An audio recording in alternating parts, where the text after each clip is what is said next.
First of all, welcome to everyone to this webinar, which is organized by EXTRA, and EXTRA stands for Existential Threats and Risks to All. And we are an initiative of the World Academy of Arts and Science. Our aim is to provide an information service, but also a community space for the community of people doing research and organizations doing research on existential risks. Ortwin will be chairing tonight, and he's organized this webinar. And Ortwin, am I first to give my paper? Is that right? Should I go ahead? No, yes. Well, first, I would also like to say hello to everyone. I'm very glad that you joined our webinar. And the topic today will be that we will talk about polycrisis, which is a new word, which basically means that a lot of different crises interact with each other. But we'll hear more about this during our discussions this afternoon or this morning, depending on where you are. Secondly, we are talking about systemic risks, and systemic risk is also not a totally new term. It was basically initiated during the bank crisis in 2008, saying that the whole system, financial system, would be under jeopardy if special things were happening, and that the whole systems in its own existence would be really challenged. We also see systemic risk in a little different definition, which means that other systems are being affected. And so in that sense, this is also a way that systemic risk could be defined. Well, we'll talk about this much more. We have very distinguished speakers today, and I will introduce them, each of them, when they get up for their presentation. In advance, we have made a very clear agreement that we'll have 10 minutes for each. We'll don't have questions in between, because otherwise we'll never get through. And we want to make sure that we are through in 90 minutes, as this seminar is being supposed to last. And we know everything which is lasting longer will lose all the participants. So we can be sure that we're going to stop at 3 p.m. my time, and whatever it is, 90 minutes from your time. So first, it's a special honor to me to introduce to you the person who is ready said some welcoming remarks, and that's Thomas Reuter, and he is a professor of anthropology at the University of Melbourne. He's also, the Spiritus Rector of the Extra Group, who has many affiliations, which I don't want to mention because then it would take all the 90 minutes. And but he's also our liaison person to the World Academy of Sciences. And I'm very glad, Thomas, that you have the time now to join us, and you have your 10 minutes now. Please go ahead. Okay, I will share my screen. Okay. Now. Okay, can you see my screen? Yep. Hold on. Yes. Yes, we do, and we also see you. All clear. Okay.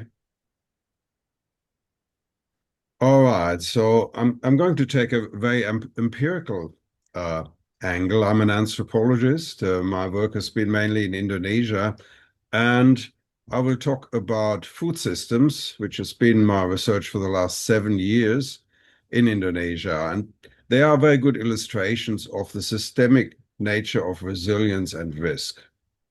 And when we talk about polycrisis, we often think that the interactions between different risks are causal. And in some of the latest reviews, I keep seeing this idea that, there's got to be a causal link. Let's say in the case of food, you might think that, a water crisis is directly linked to a potential food crisis because water is essential for agriculture. But it's not always that straightforward. Within a system, there are also connections between factors that independently affect the system as a whole, and that in that way they interact indirectly. So when we talk about food security or food security risk, and any other form of human security, these are that arise from their systems feature. So any kind of risk or security that balance is a systems feature. So from my perspective, there's no single threat or crisis, and there cannot be a single solution either. So if you look at food systems as an example, we want to understand them holistically, I think we can only do that by viewing them as fully embedded cultural material subsystems within a wider system, social, cultural, political, historical, but also natural system. Some people speak about human ecology. And because it has a human element, there's also a moral or an ethical element. Now, this model here of a food system was designed by a fairly cutting edge economists. That's actually from the UNEP e-risk report. And it may seem complex, but it's nowhere near the full complexity of food as a system or as part of the system, nowhere near yet. Some of the things that are, oh, sorry, there's something missing here. Hold on. No, that's fine. So some of the things that are missing are have to do with, I've already mentioned, such as political risk. Yeah, political changes can affect food systems dramatically. But there are also such things as, demand is related to population growth, to demographics, food habits, what people eat, what kind of food they eat. For example, the fact that as hundreds of millions of people were lifted into the middle class in Asia, meat consumption rose dramatically. Then there are supply risks that are not really properly acknowledged. The natural limits of increasing yields with new varieties and fertilizers and all that, you can only push it so far. And then there are distribution risks, because we have market-based food systems that are not based on any kind of moral economy. And there are cultural changes. For example, there's a decline in the kind of farming that is socially responsible, because nobody wants to do it. It's not profitable enough. It's too hard. Many people are leaving that profession. And of course, there are ecological risks. So somehow my slides are out of order. Now, what is the solution to the potential of a food crisis? And there are predictions that by 2050 we may have a 70% gap between demand and supply. And the question very much, and the policy answer to that problem very much depends on how we understand the system. Now, if you take the economists' point of view, you might want to trust in big agro. That means further market consolidation and further industrialization of food production with the occasional state intervention. But the other perspective is that small is beautiful, and that means putting our trust in small farmers, in family and community farming, which is morally responsible and embedded. Now, let's look at the facts. Well, first of all, this is a book I published last year with Graham McRae about small farmers in Indonesia, 7 years of research on that, looking at farmers' movements, their efforts to become sustainable. But this is the food system globally. And you can see there the massive consolidation of the market by just a handful of companies. There's just two companies, for example, control 80% of the wheat market. And this is the retail and processed food market. So there's kind of a market capture happening. There's also markets manipulation by financial speculators who profit from volatility. And this kind of food that is produced predominantly by this system is basically unhealthy food, which leads to what is called the double burden of malnutrition. Some people being obese, and elsewhere in the world, people can't afford this kind of food. and they may suffer from malnutrition.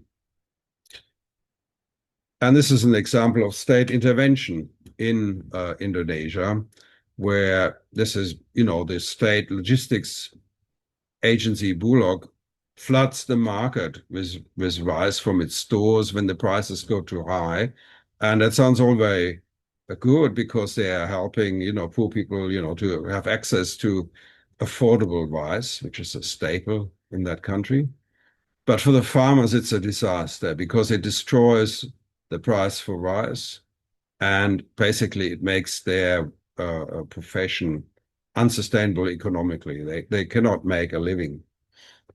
So state interventions often don't work very well.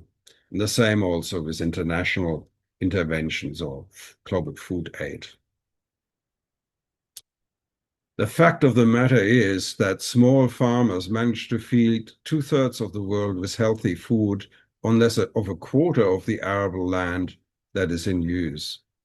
Whereas corporate food, farming or big agro specializes on producing sugary and fatty foods and also biofuels. So in terms of resource use and also in terms of what is produced, small farmers really come out on top. And even the FAO has now recognized that. But small farmers at the same time, and also fishers, don't get the support they deserve from governments. All the subsidies go to the big businesses, or the lion's share. And here's an example on the right-hand side. You see that's a mass process by the National Farmers Association, SPI, in Indonesia. Now they're now mobilizing for change, and you can see very well there the effect of politics. This organization formed in 1998 when democracy returned to Indonesia after 32 years of military dictatorship under General Suharto, who the first thing he did, there was a genocide, and different estimates between 500,000 and 1 million people were killed, many of them farmer activists who had been pushing for land rights. And not until 1998 were these organizations able to reform. And of course, so the political conditions in the country affect the food system in indirect ways. So there are these interactions. So that was it. And on the left, there's just an example of what some of these farmers are doing. They're trying to grow food organically. They're very experimental. They're also using traditional knowledge and this strange combination of sometimes, high-tech social media-based marketing and traditional methods and modern organic methods are really quite effective. For example, the amount of rice they produce per hectare very much matches that of the most highly bred hybrid rice varieties, and it does so without the need of chemical fertilizers or pesticides. Okay, that's all I wanted to say, just as an example of the systemic nature of risks, but also of resilience when it comes to different areas. And it's not that like that only for food, but also in other areas. For example, there's been a very important paper commissioned by the International Science Council, on whose executive I served for some time, and about the interactions between the SDGs, which is kind of the flip side to the interaction between different crises. And it's clear that these interactions are multifaceted and highly complex. And basically anything that's happening in a system affects everything else, not to the same degree. There's structure in it. There's such a thing as proximity and distance. But overall, anything that negatively affects the system uh, contributes to its overall uh, state of crisis. So if you have problems, you have fires burning in different corners of the house, the whole house is affected. And it doesn't need to be directly causally related. That was my Well, thank main. you very much, Okay, I'm done. Thomas. That's all. Yes, I know. We said around 10 minutes, and I want to be sure that we keep on time so that the last person has also the 10 minutes that we allotted to everyone. As I said, we will not discuss each of the issues. So if you have a question, I know that there are more than 30 people listening to us. Just, write a note or something, and then later on we have 25 minutes for discussion, and then we can come back to this very interesting topic of embedded net systems. One is embedded in the next one, even if they're not causally connected. But now I would like to introduce to you Guyi Han, and he is affiliated with the Stockholm Environment Institute, but also with the Normal University in Beijing, where I got to know him, and he would also like to tell you something specifically about the special issue on polycrisis and systemic risk. Guyi, the floor is yours.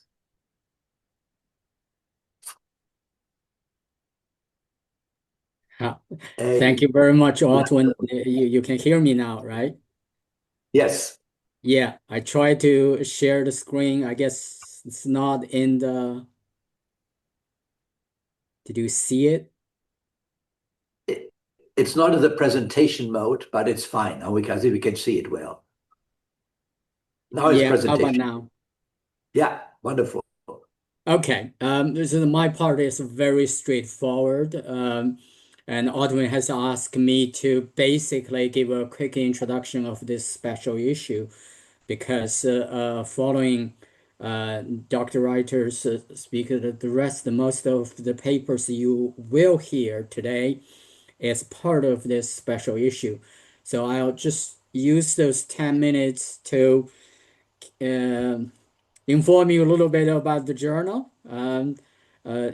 Treat that as a advertisement, and then say a few words about the international symposium we organized together. We, in this case, is the BNU, the Beijing Normal University in China, and EASA, which I hope that Reinhard will show up, jointly organized under the intellectual leadership of Ottoman, among others, in Beijing, which set the context for the special issue. And then, of course, I will say actually very few words about the special issue because you're going to hear from quite a few of the authors. So the journal is the International Journal of Disaster Risk Science. This is a journal started in 2010. So today it's just about a decade and a half. Has been a rapid growth.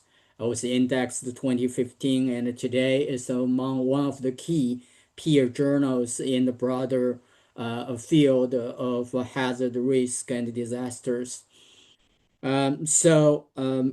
Without saying too much words, you have the link there. If you're familiar with the journal, it's all good. Otherwise, please check the journal out.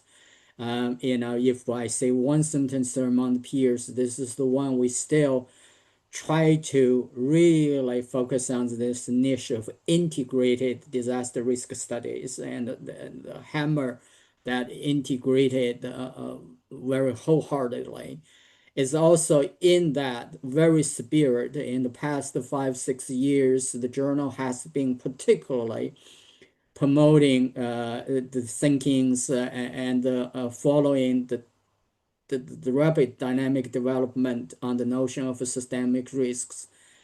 You can see Otwin is there as our chair of the board on the international side. So now, this symposium. So this is organized the last year in May, and quite a few of our speakers were there. It's again, as I said, It's co-organized by the Beijing Normal University and EASA. So there was 2 days of intensive discussion. We had quite a few keynotes, and then in terms of the major thematics, we picked the climate risk as well as the demographic, which is not represented today, but or even not so much in that special issue, but the demographic one, particularly in the Chinese context at that time, we were selected as 2 of those examples, but it's also, of course, major implications, both climate and then focused on the policy implications, as well as the method modeling, so on and so forth. So that was and this is a bit of a flavor for we have quite a bit of international presence. So we also, particularly in China, the symposium with another objective is also to awareness raising, and it's try to bring the topic really into the universities, into the various research settings in China. So for that, we have really from 20 plus universities, institutions in China attended that symposium. I will not go through this for this audience. Perhaps people are well familiar with those, but again, is this a set of needs we say that is related to the systemic nature. Either we call it systemic risk or increasingly the polar crisis, has calling for a sort of integrated approach, and both in terms of assessment, measurement, and it's all the way to governance. But yet at the same time that people seems confused and still fuzzy, even at the conceptual level for many of those terms, so on and so forth. So that has led to this. This is old slides. Immediately after the symposium, we sort of say there's a few general level of reflections. One is actually very clear, this high degree of consensus that everybody recognize this is something now we must pay attention as coming up. And it's quickly emergence with that is this variety of conceptual frameworks and modeling tools, so on and so forth. But how exactly those can be used, applied to be really policy and governance relevant, still where we say most of challenges remained. So, and that has, of course, led to this special issue, which we started to immediately organize after the symposium, and fully came online. Some available was much earlier, others later, but the whole issue made available August this year. I think I have a link there, which you can click. It's fully downloadable. Everything is open access. So this is my last slides. This is the 14 contributions collected in that special issue, including full-length research articles, which you will hear few of them, and also commentaries and forward, for example, from our Director General of EASA, so on and so forth. So that's just a very quick introduction. I hope I didn't overuse 10 minutes. Thank you, Otwin. Well, thank you very much, Go-Yi. And I think it's a very good introduction to what we will discuss this afternoon and this morning or this evening. And it also gives you an overview. I mean, if you look at this special issue, there's a lot of different topics being covered. There's a general overview in the beginning, which we will start in a few seconds, but also some very specific topics that are being covered. And it's all open access. I think that's a nice thing about it. And so you can just download it if you want to. Okay, so having said that, we can go to the first paper on that special issue, which was co-written by Huan Liu. She is already started preparing herself for her speech in a minute. And I was also co-author on this one. And this is giving you a kind of overview about assessment, governance, and communication, and as the introductory chapter to the special issue. I'm very glad that Huan Liu is with us. Huan Liu is now a professor at South China University of Technology in Guangzhou. When I met her, she was still a professor at Kyoto University, where we had a wonderful acquaintance, and I was very glad to have met her there because then we co-authored this specific paper. And now, Juan, it's up to you to tell the audience a little bit more about polycrisis systemic risk and what it means for assessment, governance, and communication. Thank you very much. The floor is yours. Thank you very much for the introduction, Professor Ren. Can you see my screen? Yes, we can see it. Yeah. Yes. Hello, everyone. It's my great pleasure to join this seminar. And my name is Huan Liu. Today, I would like to introduce the review paper co-authored with Professor Orton as AJDRS on the topic of polycrisis and the systemic risk assessment, governance, and the communication. So the main contents include 4 parts. As introduced, the focus of integrated disaster and research have evolved from isolated analysis of specific hazards to a comprehensive exploration of interconnected and interacting risk.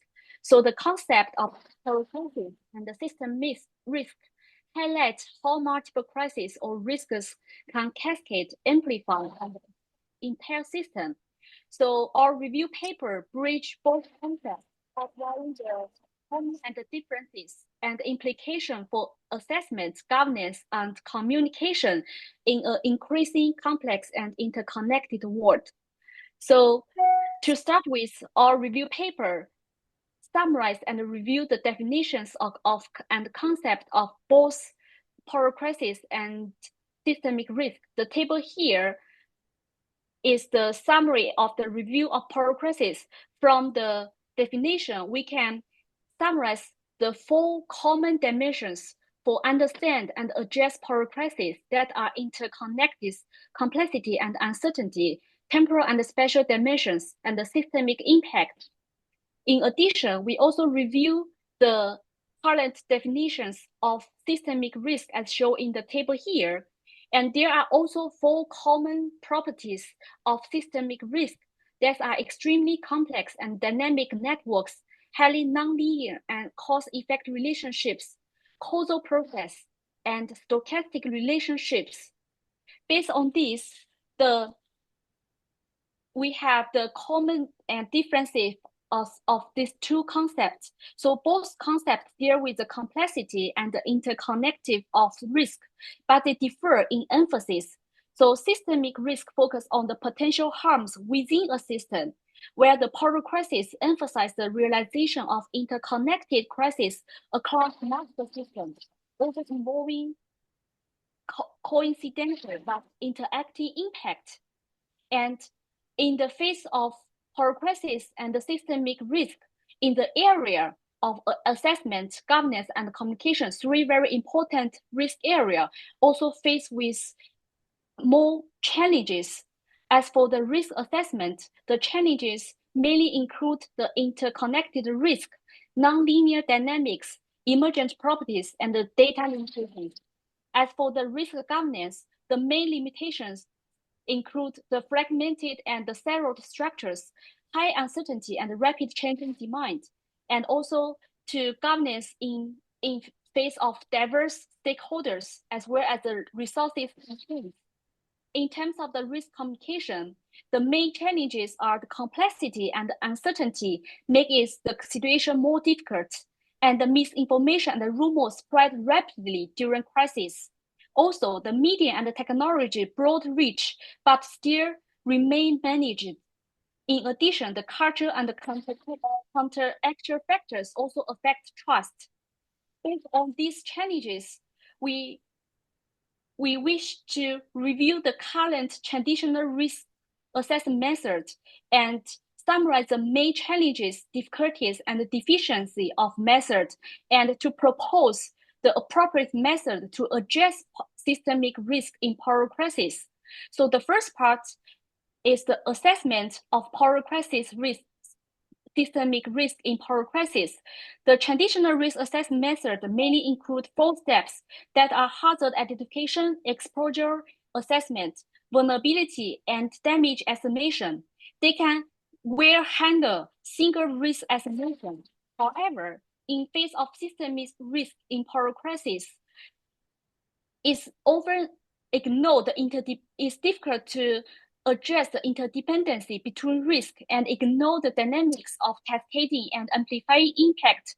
In addition, it's usually overlooked the structure and the properties of counterfactual factors, as well as face the data limitations. Then to address those challenges, we summarize and review the current theory, 3 types of theories, and summarize appropriate tools for systemic risk. The 3 types of theories are based complexity science, resilience theory, and network theory, and then propose 6 types of tools, including agent-based models, system dynamic modeling, network models, stress testing, statistic and machine learning method, and AI. Then the second part is the governance of systemic risk. The current main methods include both quantitative tools, including risk assessment, scenario analysis, value at risk, cost-effective, and multiple criteria decision-making. And those current methods can provide structure and transparency results and also enable communicating. However, in face with systemic risk in power crisis, they also face different types of challenges, including the limits of quantification and cost-effect assessment, the endless of black swans, and plurality of knowledge claims and assessment. In addition, the control intuitive implications and also institutional silos. In addition, the limits of trial and error learning model. Then how to cope with those challenges and difficulties. We have then summarized and reviewed 3 types of governance principles. The first one is the cooperative governance. The main focus include the cross-agency and cross-sector cooperation and institutional structures. And the second is integrative governance. The main emphasis is the trans-sector impact assessment and value-based evidence-informed trade-offs. The third is inclusive governance, include stakeholder and community engagement, and emphasize integrating scientific and local knowledge. In addition, demographic likenesses through dialogue. And also, we have summarized the 3 types of resilience-based management tools for risk governance, including stress testing, reverse stress testing, and black swan scenarios. The third part is the systemic risk communications.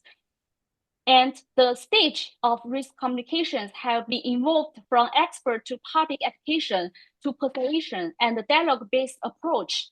Those risk communication methods is majority based on one way and expert-driven, inform-based, and however, is lack of dialogue and trust. And some of the theoretic appear, but implementation presents significant challenges. To deal with those, overcome those challenges, we summarize 2-way trust-based inclusive communication for systemic risk, mainly include 4 functions. That are elementary function, trust building function, co-determination function, dialogue function. And with those effective countermeasures, the risk communication could move from transmission of information to co-production of meaning and action. So this comes to the end of the conclusion and discussions of the review paper. We have derived the concept of systemic risk and power crisis and the common features for these two concepts. And we emphasize the implications for risk assessment, governance, and communication from 3 dimensions. We review the traditional approach, their challenges and difficulties, and the need to address systemic risk in power crisis. For the study of power crisis and systems risk is a rapid evolving field.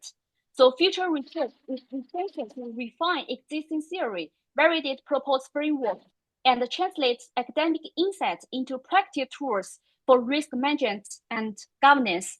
So this is basically for the whole main idea we have presented in the review paper, and a project for the due to time limitation, I cannot go through into details. So any comments and feedback are very welcome. That's all my presentation. Thank you very much. Well, thank you very much. Well, I mean, it's really a miracle that you put in 20 pages in 10 minutes and I still didn't lose any of this most relevant information. And I think it would be great if you were willing to share the slides with our audience maybe later on, because I think we need to review that. It's very great that you have done this, and I think it's a very good summary of the whole field. Okay, now I'm really glad that Reinhard Meschler is here. We had a little bit of trouble to getting him into the list of the speakers to promote you because you were already on the list of discussants, but not on the list of speakers. But now we have done so. And I also asked Lorenzo or the host to make sure that your slides are being put up. And I just want to introduce to you, Reinhard, just briefly to you. Reinhard Meschler is from the Institute for Applied Systems Analysis in Luxembourg in Austria, IASA. And EASA was also a co-sponsor of the conference. And Reinhard has been working on issues of polycrisis and systemic risk for many, many years. So I'm very glad that he could join us today. And Reinhard, you have your 10 minutes now. Yeah, thanks, Otwin. Thanks, everyone. And greetings from Vienna. Hope you can hear me fine. Indeed, I'm having some with my laptop. And so thanks for Lorenzo for flipping the slides. The context of my presentation is about climate change and disaster risk, and we know there's a big problem. We got the climate conference in Berlin starting, but we're not seeing the action that's occurring. So climate is part of the polycrisis. Polycrisis is about intended crises, but it's also unintended crises. Climate change is, of course, one of these unintended crises, negative externalities, one could argue. So that's negativity and doom and gloom. And the question I'm pursuing in this paper that I've done actually with other colleagues, so Pietro Sefrowski, Pat Patil, Stefan Hochreiner, and Roman Claire-Rock at IASA, has been maybe a little bit wishful thinking. Are there not positive externalities? So is not something happening that we don't plan? Is this not happening us for the climate crisis? Certainly wishful thinking, you could argue, but maybe there's a glimmer of hope. And I got a few slides, maybe too many, to try to get you into that. And Lorenzo, if you go to the next one. And we go quickly with the slides. Yeah, I go quickly. So climate change is happening. Mitigation is not happening sufficiently. Adaptation is happening all over, 170 countries, many cities doing it, but it's not enough, and it's reactive, fragmented, small scale. So we need some systemic response. We need to up the game. And how can we do that? Lorenzo, maybe the next one, please. We need to up the game, not only from a research perspective and a policy perspective, but also from practitioners' perspective. We work quite a bit with the Zurich Climate Resilience Alliance, where we work at community levels. And here we're trying to instill change and helping with better managing risks. But that's only an entry point for further action. And the imperative for our NGO partners that you see on the right-hand side is creating better lives and livelihoods. So there is something in that also, like how do we create a better world with deliberate action on disaster risk? Go to the next, please. Maybe positive externalities. Little slide here, maybe a joke. We are clearly not there, right? But so can we not create a better world that is with unintended, that we take intended actions and unintendedly we do many things. We create many outcomes that help to make a better world. Unfortunately, we're not seeing that as much, but that's maybe like a joke on the positive externality framing. There is a bit on the mitigation side, on the climate mitigation side, but little on the adaptation side. So I guess the question we are asking is, can we not go through those positive externalities, maybe call it positive cascades, to avoid going from, as you see it here, from top left to bottom right, so from managing disasters to collapse and forced migration and stuff like that? Can we not go backwards? Is there not a mechanism? Is there not a channel that helps us to deal with high-level impacts and risks? So that's a busy slide. Happy to share it later, but maybe you just move to the next one. And that slide was, of course, intended to, maybe if we go to the next, Lorenzo. So that's, of course, a notion of systemic risk, the positive cascades and negative cascades. The context being decision-making on resilience. So that's well established.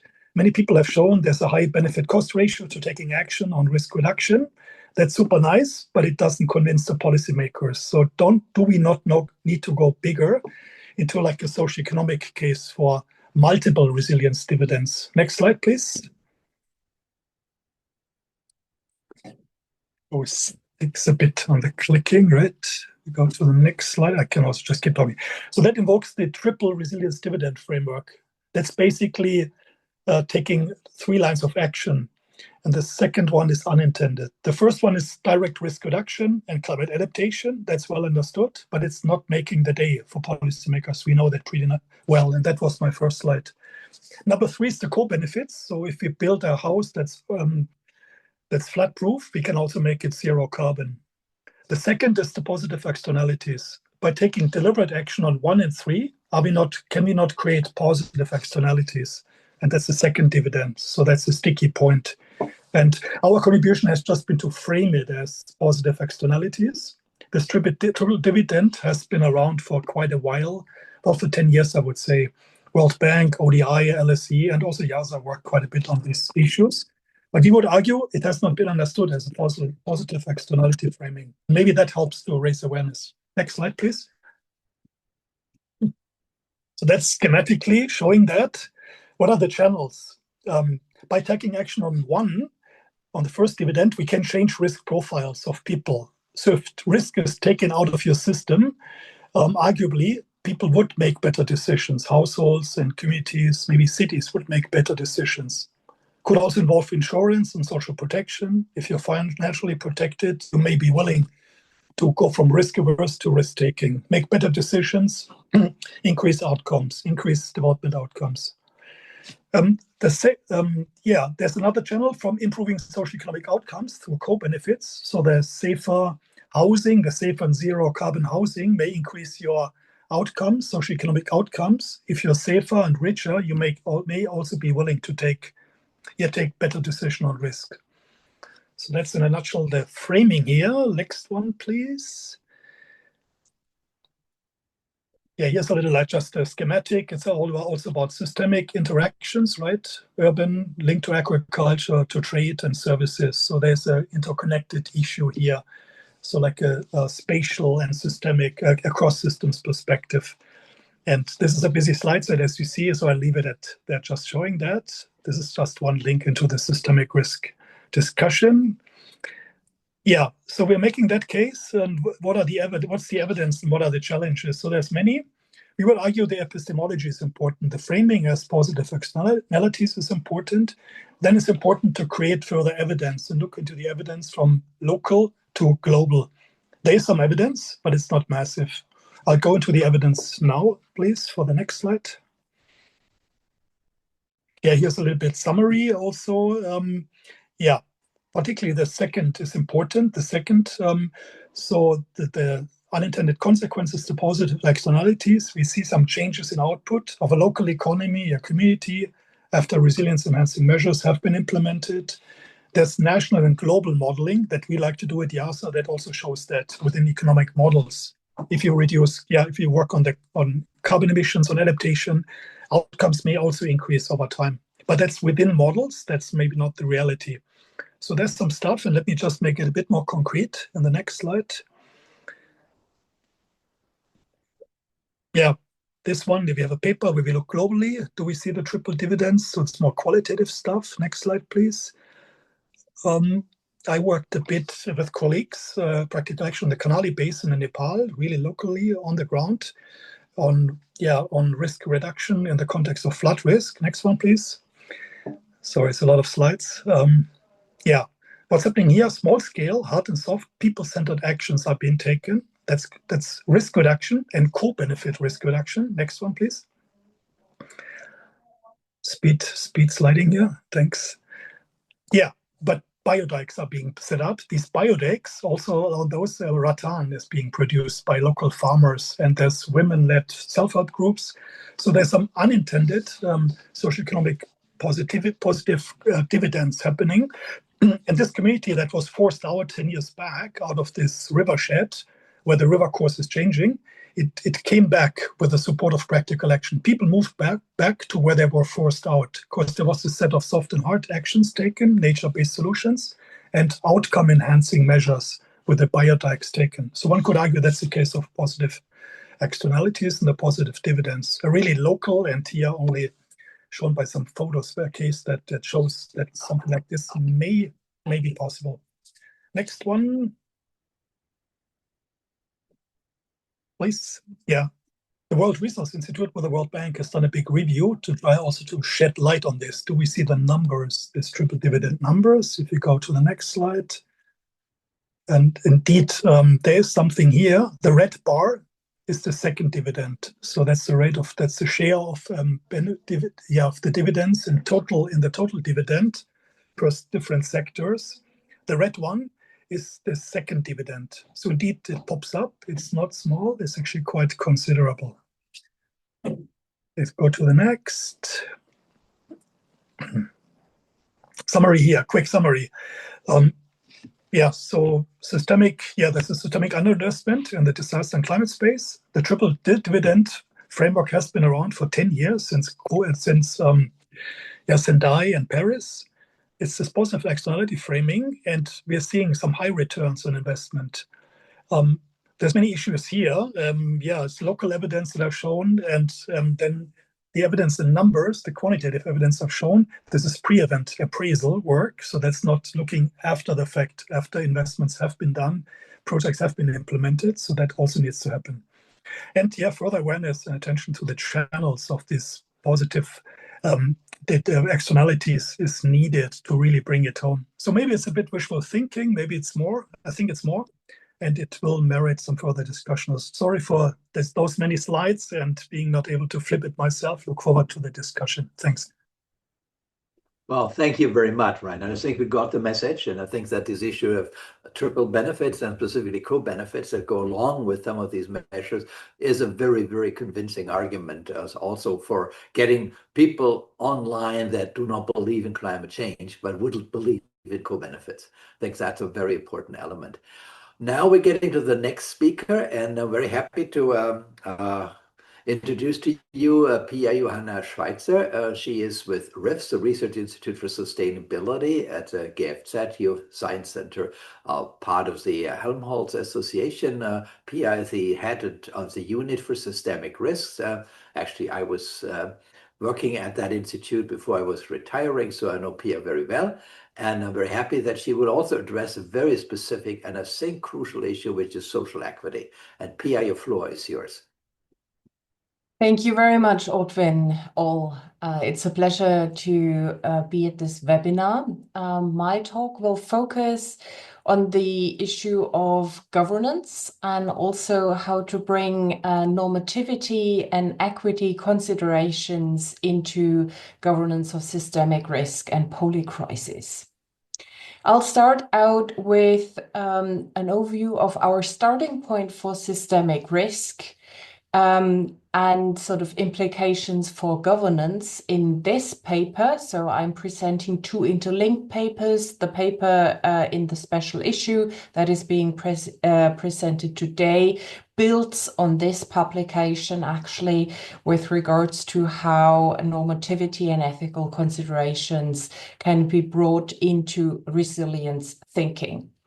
So our starting point on the issue of systemic risk is that here sort of systemic risk is the risk or probability of breakdowns in an entire system which provide essential functions for society. So the question here is, what is essential? What does that mean? And who says what's essential and what can be sort of, what could we potentially do without? A key risk driver here is the connectivity between systems, and that then causes ripple effects to affect systems beyond the domain in which the risk event originally manifested. So that speaks to the definition that Otwin also mentioned in his introductory talk, that this is about not only system failure, that we look at one specific system, but also in nested systems and cascading and transboundary effects across systems. Now, for the issue of governance specifically, and tailoring governance approaches to these specific characteristics of systemic risk that need to be taken into account. Of course, the usual suspects, which is the complexity, the interdependencies, but then also much more difficult to tackle the transboundary and cascading effects. And tipping points nonlinearity, also something that you come across often in the literature, and for governance, especially in decision making, how to potentially anticipate or at least, delineate when we reach this tipping points, and what could we do about that.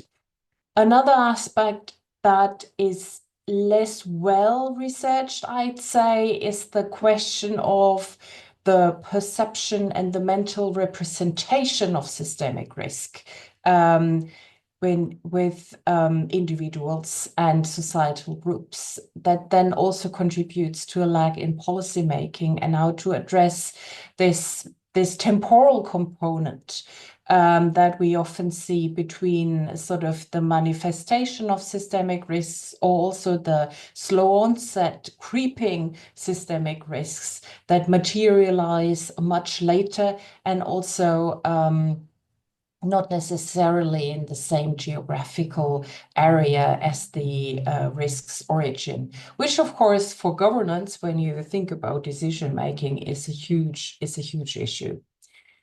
So that means that several aspects stand out for governing systemic risk. First, the complex interrelationships. Here, sort of this modular approach and system thinking, of course, is important, that you'd have think not only long and hard about what is considered as the system and how to draw system boundaries, but also think iteratively about how these transboundary components. Then another crucial issue, of course, uncertainty, not only about causality, but also about potential outcomes, which then for the governance of systemic risk, again, speaks for iterative and adaptive approaches, rather than one size fits all, but rather sort of a continuous revisiting of the underlying assumption, which then, of course, has implications for the specific resources and also the time frame that is allocated for these governance procedures. It's very difficult along the lines of the issue of deep uncertainty, how we can sort of differentiate and compartmentalize a specific problem and deal with that if we need to think in iterations and a continuous reflection. So it's kind of like this question of when can we reasonably confident with reasonable confidentiality say, okay, we have come to a sensible solution that is acceptable to people, which then again feeds into this issue of ambiguity. This is about the interpretation of outcomes. What does it mean for whom? And how can we come to decision making and sort of a reconciliation of these issues based on inclusiveness and also co-creation? This is the starting point, the premise. And in our research, our paper, we said that, okay, we need basically two aspects. One, targeted towards the analysis.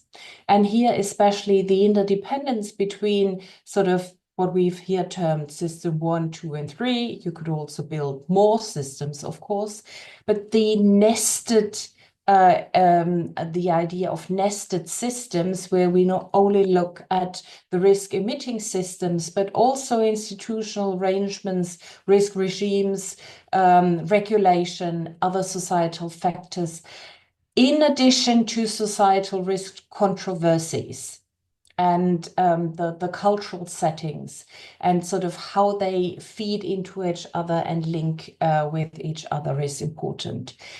And that then coupled with an iterative, reflective process of risk governance that would allow us to revisit our initial premises.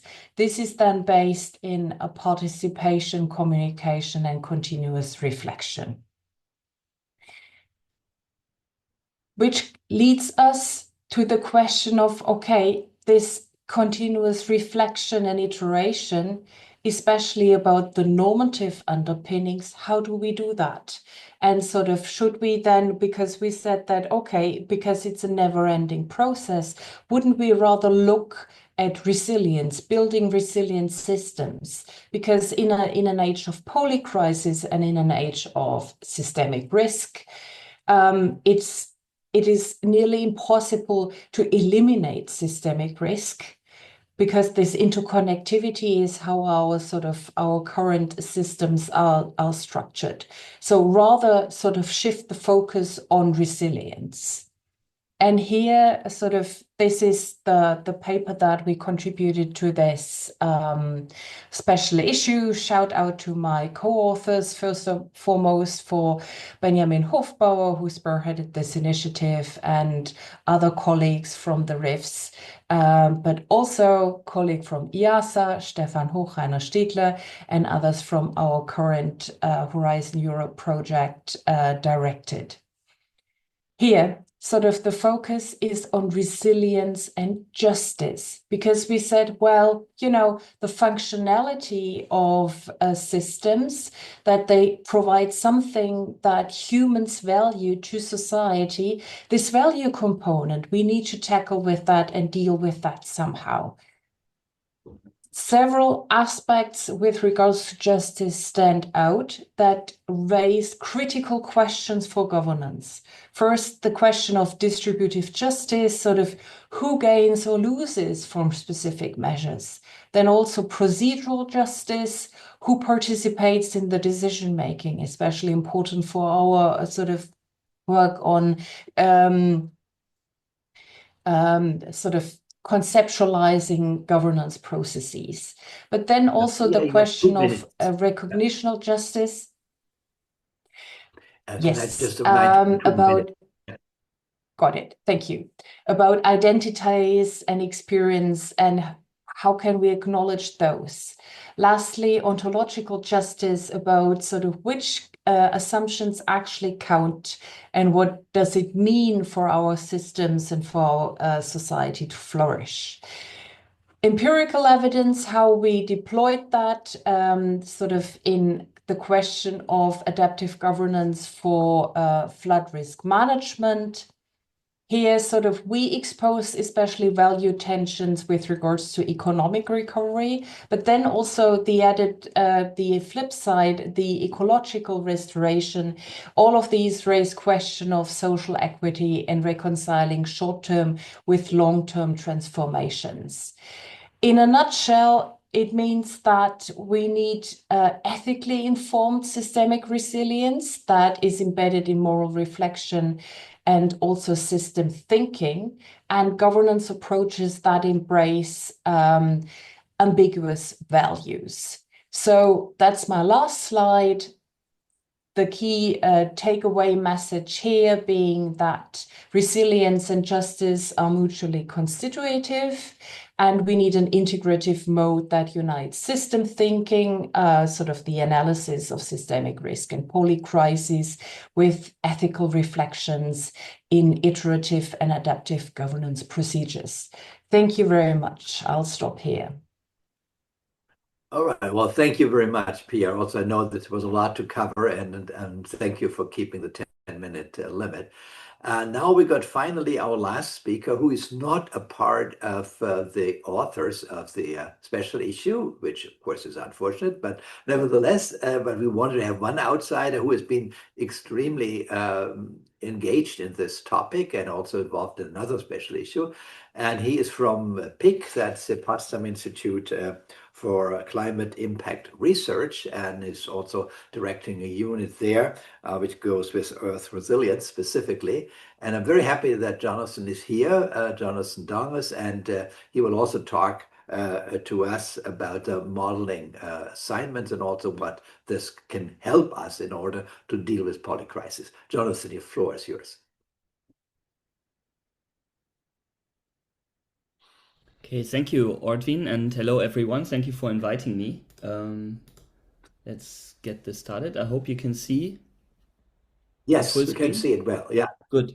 So, you already introduced me. I should say I'm a physicist by training, so and Earth system scientist. So I come from this from a bit of a different angle, I think, than most others here, but I think it's nicely complementary. So I will cover different aspects of work that I think are relevant to this issue that we've been doing, and to give you some background from the Earth system and the work on planetary boundaries is key in informing how a destabilization of key Earth system processes also contributes to global systemic risks and the polycrisis. So this is a recent assessment on the status of the planetary boundaries, so the degree to which the Earth system has been pushed out of the safe operating space of the Holocene, and it now turns out that 7 out of 9 planetary boundaries are already transgressed. So we're entering a high risk zone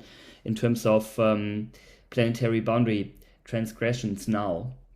And one important implication of this is that the risk of triggering tipping dynamics in the climate system, and particularly also tipping cascades, where one nonlinear transition of, for example, the Greenland ice sheet can trigger another transition, for example, of the AMOC, the North Atlantic Ocean Circulation System, and then maybe even the Amazon rainforest. So these cascading transitions are being increasingly a topic of concern, but also of scientific scrutiny. So we're developing models of different levels of complexity to assess these types of cascading transitions and associated risks. And the Global Tipping Points report that was recently published just three weeks ago or so contains a lot of new information on this. So I'd like to point you to this. There's also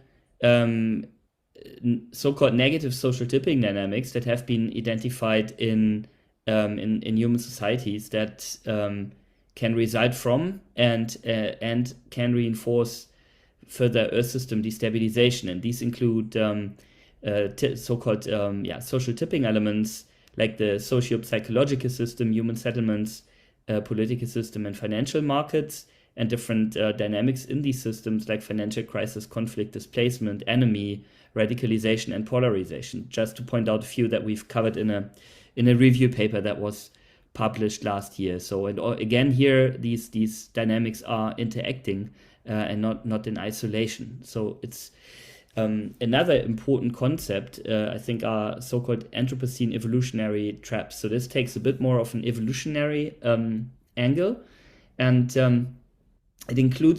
it starts from the concept of non-human evolutionary traps, like the inability of seabirds to distinguish plastics from true food. So they eat a lot of plastics and then basically starve because their stomach gets congested. There are also evolutionary human traps, like our high, let's say, affiliation to sugar or alcohol or other things that are kind of evolutionarily triggered but turn out not to be good in an affluent state of society. And then finally, more on a societal high level, Anthropocene evolutionary traps that, for example, escalating risks of conflict, or also the inability to mitigate anthropogenic climate change.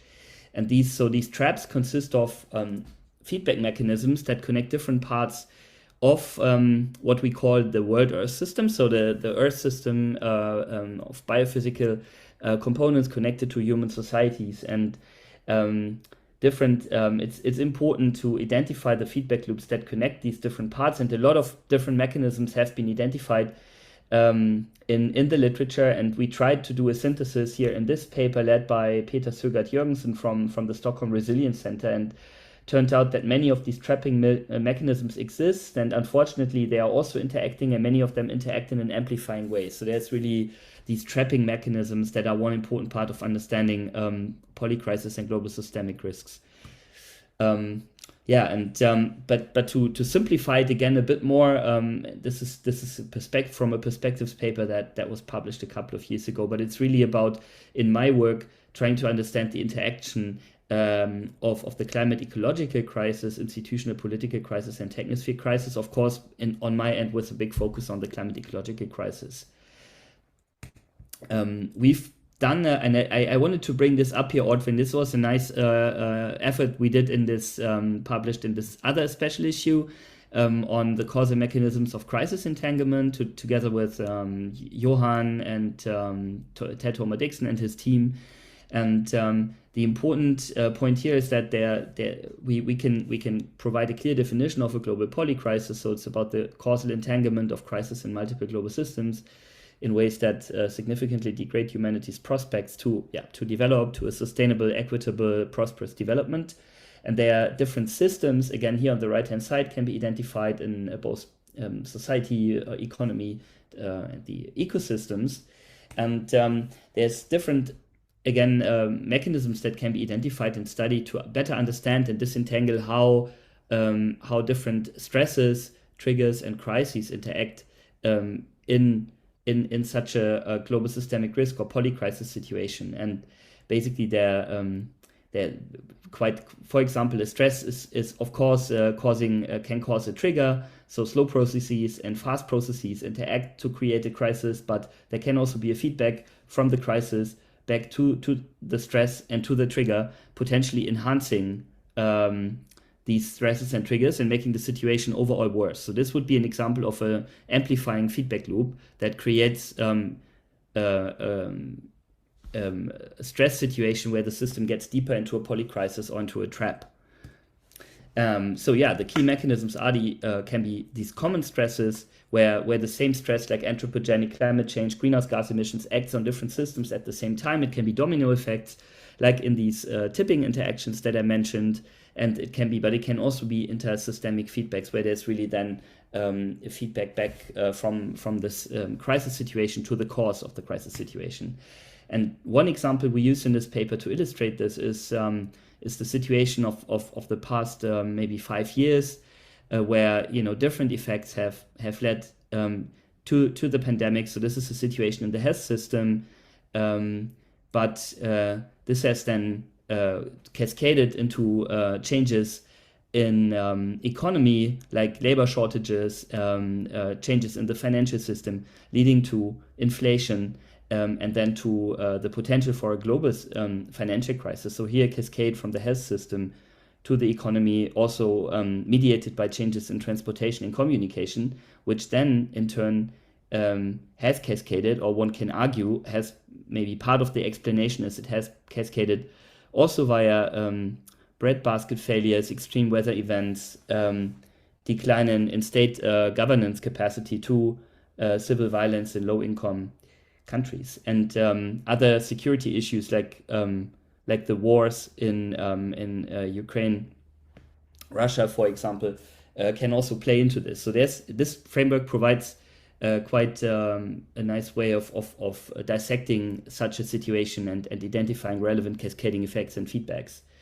And this is then what you can get to a next level of analysis when taking this from a time axis to a feedback perspective. So this is a causal loop diagram that shows how parts of this polycrisis situation can even reinforce each other. So just let me show you one example where extreme weather events here on the bottom of the figure can lead to civil violence and interstate war, or at least increase the likelihood of those or increase the severity of those, which in turn can lead to nationalist and anti-globalization movements, which in turn can lead to a decline of international cooperation, leading to weakening international climate governance, again, at some point with a time delay leading to more extreme weather events. So there are a lot of these types of feedbacks among really different systems that can be identified and that need to be studied in much more detail. And these can lead to even to situations where we see, of course, cascading effects. I've mentioned that before, but also to something that colleagues here from Exeter, Laurie Leyburn and others have called derailment risk.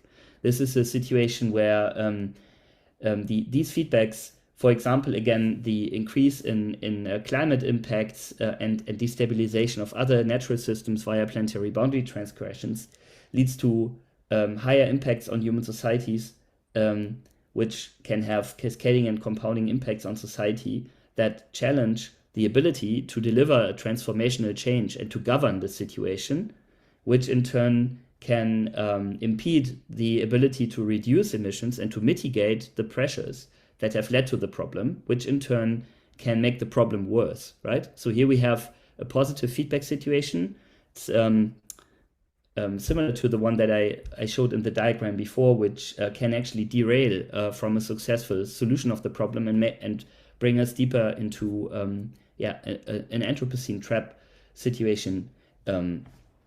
So integrated risk governance approaches that were mentioned before by the other colleagues presenting here are really key to deal with these types of risks. And finally, I want to briefly show some modeling tools just to show you different kinds of just approaches. 1 minute.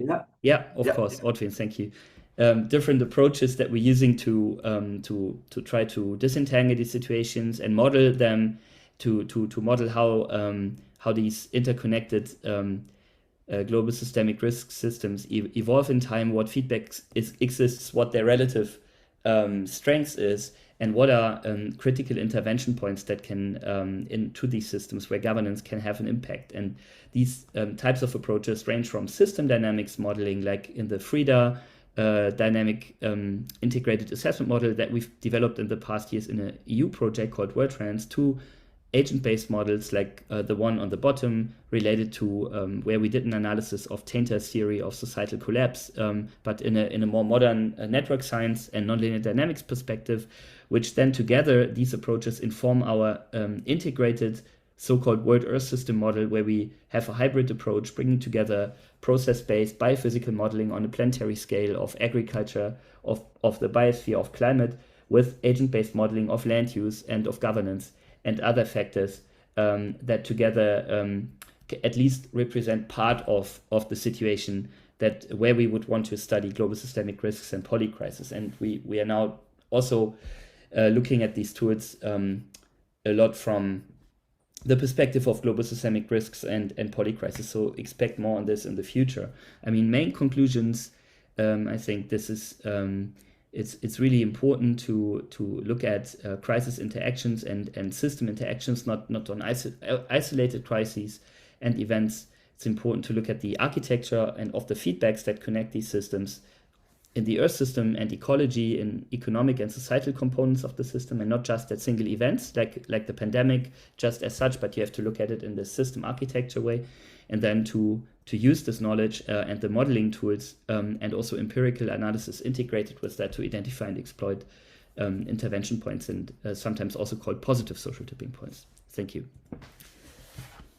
Well, thank you very much, Jonathan. Okay, thank you. And we still have 20 minutes for, or not, 15 minutes, sorry, for discussion. So again, thanks for all the disciplined talks. I mean, you basically kept within the 10 minutes and we'll always lose a few minutes, but that's fine. I looked into the questions and answer period. There was one question which I think was more technical. I tried to answer it, but we can of course address it here.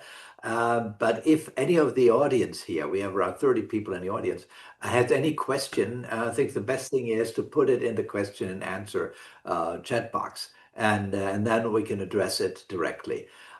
Before that's happening, I would like to ask all of our panelists a question, and the question would be if you had 10 minutes with your prime minister in your specific country, and you had 10 minutes to give him a good advice of how to deal with polycrisis and systemic risk, what would be your primary advice? And you only have 10 minutes. Well, you don't have 10 minutes. You have 2 minutes because otherwise you run out of time.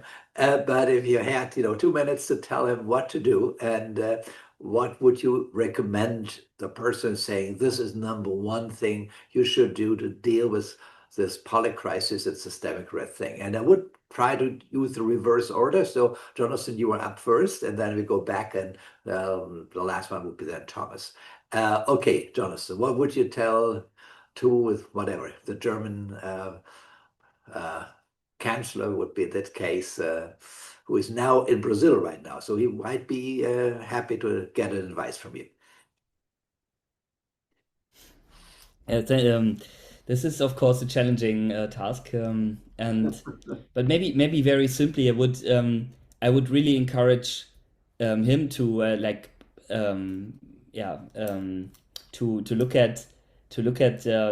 take this advice that was formulated in the special issue and here seriously, to look at governance not less in the siloed way, but in an integrated or even integrative way, right? And of course the governance seems to me as an outsider at least highly siloed in, let's say, in Germany, where the different ministries often have very own agenda and are of course often led by a different party even that has completely quite different interests, and how so there needs to be some top-down management to get to this more integrative approach, and to take risk assessment and the precautionary principle really seriously, and to devise a way, okay, how if such risks are identified, what can be done to increase resilience, also with a more longer term perspective. I know this is really, really hard, but many of the problems that we have that are hard to solve reside from a very short-term perspective of these policymakers, just in 2 or 4 year cycles, at least here in the West. So maybe not sure what can be done about this, but that would be some advice to try to change it. Yeah, well, to think about long-term thinking. We have two, not really questions, comments in the question and answer period, and I would like the next ones also to think about them. The one is technology the problem or the solution? And the second one, how can we avoid wishful thinking in the policy making sense? So Pia, it's now your turn. Maybe you can also say something about the role of technology and illusions in politics. Yeah, so my advice would be to also on this issue of avoiding wishful thinking is that we first of all acknowledge the plurality of values. So what would count as a positive outcome to some person or some societal group doesn't necessarily mean that this is a positive outcome for another. So by identifying these leverage points and positive tipping points, this is something that we also need to consider and build the governance procedures to cater for these diverging values. So bringing in the plurality of values into the decision making and into governance itself. And this is, in my point of view, a key characteristic of modern and living democracies. All right, so it's more inclusiveness, yeah, that you really advocate here. Okay, then go over to Reinhard. Also, there was a question by Kirsi Prasad Chaudhry about AI. Could that be a game changer? Reinhard, I don't know if that's up to you, but it also could ask on this later on, because that was part of the paper. But maybe you can also say something to this. Maybe, yeah. Let me the wishful thinking, because I invited this comment, right? So in my presentation, I mentioned the positive. This is a bit wishful thinking, but that was a bit negative. So one could argue, and now I'm looking at Ortwin, and so I'm talking to the converted. We need to argue, of course, that risk is constructed, right? Risk is socially constructed. So that's what I meant. And if it's socially constructed, we need to get the narrative right. And then we can change perceptions. Changing perceptions can change in terms of actions. I showed shortly this Nepal. Certainly, I mean, the stuff is not so clear cut. We're at high level of risk, but they had the impression they're helpless, they're victims, they're victimized, so they moved out. Now our partner practiced them, and they changed they changed perceptions, but they changed also stuff locally. So yeah, wishful thinking, maybe turn it around into more like a positive narrative that you need, can maybe help communities. And so maybe that's one way. Maybe to the Prime Minister or the Chancellor, there's a lot of Germans here, right? I'm also German. So I would also talk to Friedrich Merz. And maybe I steal the response from Jonathan, right? So systemic risk is about contagion. It's about those leverage points that lead to collapse. So we need to understand the interconnectedness about risk, but we can also turn this around. If you understand it, how things are connected, you can also turn it into resilience. So we can also find solutions. And it's not about individual, but it's those systemic solutions that we need to look into. And the thing would be, then what I said in my presentation, stuff is intended. We got geopolitics. Some people intend to disrupt, to destroy, to work towards collapse. We need to totally understand and communicate this, that there's major unintended consequences that come along with that.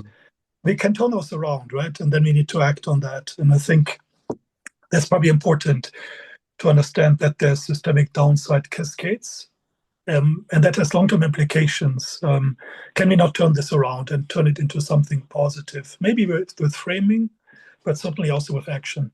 If I ever met Friedrich Merz. So yeah, let's see. All right, that's great. Yeah, turn risk into opportunities. Yeah, that would be a possibility to really, get people maybe more enthusiastic about changes and transformations. Okay, Juan, now it's your turn. What would you say to your, whatever, prime minister or chief of the party? I know that there are some differences there, but what would be your advice? Yes, so from my perspective, my first recommendation would be to enhance the adaptive capacity during the crisis, because like in China, a lot different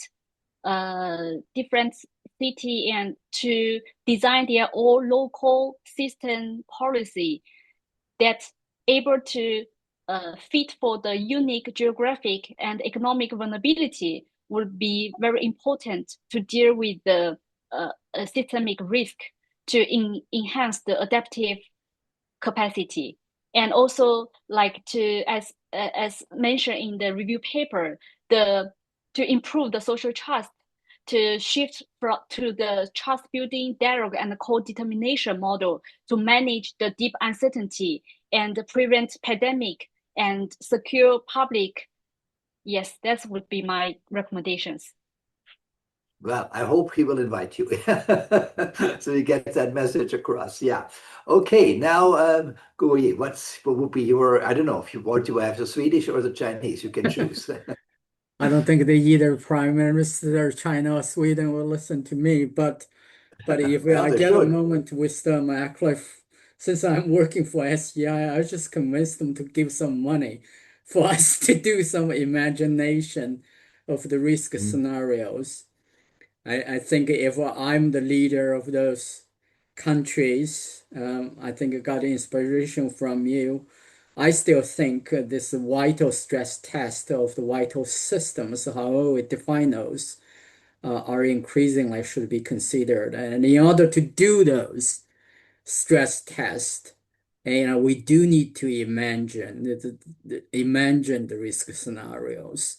And now with combined with that technology, good, bad, one of the good things, for example, I think it opens whole lots of qualitatively different capacities to do those imagination, what could happen, and then select those to test the stress test, so on and so forth. Who knows? Maybe that's convinced them to give a little money. Well, thank you very much, Guoyi. Before I hand it now to Thomas, I would think because we are actually approaching the end of this webinar, and Thomas should have the last word anyway. So just think a little bit about what you're going to say, Thomas. I would like to thank everyone here, specifically the panelists. I think it was very instructive, at least for me. I hope that you all would be consultants to your governments because you have so much to say. And I think we got a very rich picture about polycrisis and systemic risks. We could not answer all the questions. I see there's something on cyber risks there. I think one of the major issues that I would start to emphasize is that we need to have a good balance between regulation, markets, social inclusion, and ethical behavior. If we find a good balance between those four, so we need the efficiency of the market, we need the effectiveness of regulation, we do need the fairness of civil society, and we do need the moral approach of ethics. If we can combine those four and make it all of them productive, that could be a way forward. I know that may be wishful thinking, but at least it's good to have an idealistic view about what should be done. Anyway, I think I also want to thank all the listeners. We had 33 at some point. Well, we lost a few one at the end, but that's normal. Again, thank you for your patience, also for your questions. I hope we addressed some of them, and definitely hope we'll be seeing all of you again at our next webinar. And with this, I would like to hand over to Thomas first to give us his best advice for his government in Australia. Although I know he's German too, so but don't talk to Merz again. Maybe to your Australian government, and also to finalize this seminar. Thomas, the word is yours. Okay, thank you, Ortwin, first of all, for organizing and bringing this very interesting group of experts together. And well, my advice would be pretty much in line with what Pia said before. I think social justice is very important. Democracy is extremely important. The complexity of the social system, and with all its different dimensions, political, economic, but also systems of production, the food system that I talked about, and all that interfacing also with the natural systems. It's immensely complex, and it's impossible for anyone to completely have an overview of all that is relevant in decision making. And democracy means that you listen to all the stakeholders, to all the people who are affected by decisions. You don't just listen to lobbyists who represent special interests or the interests of the top 1%, but you really need to think about the impact on people and ask the stakeholders, consult, practice democracy, and hear all the different voices, because nobody has the full picture. I wish, for example, in Indonesia, the government would listen more to small farmers, and I've tried to actually facilitate that. The other thing is, though, I think governments also need to take some leadership, and it's very true what Jonathan said before. While we talk a lot about risks and threats to the system, there's the flip side to risk, and that is resilience. When you take positive actions, these also combine and interact and reinforce one another. So that message of hope needs to be put out there. I think governments have a very important role in giving people hope that the future can actually be a future that we choose, that we would like to experience, or we'd like our children and grandchildren to experience. And I think at the moment there's so much also negativity and fear. We see the rise of populism, a lot of dissatisfaction. So I think governments need to really reassure people, not just with words, but with actions, that it is possible to move forward. And the key is justice, cooperation, and consultation. I'd like to thank our participants for attending, and this webinar, the recording will be the video feature of our newsletter, and around that we've built a whole package of special reports on Polycrisis, so a whole collection of the latest and best material on this topic, a number of original articles, and also news, some of the best sort of news stories on that topic. So this is what we do at EXTRA. We try and provide an information service to help people to inform themselves in a very, concise, quick way.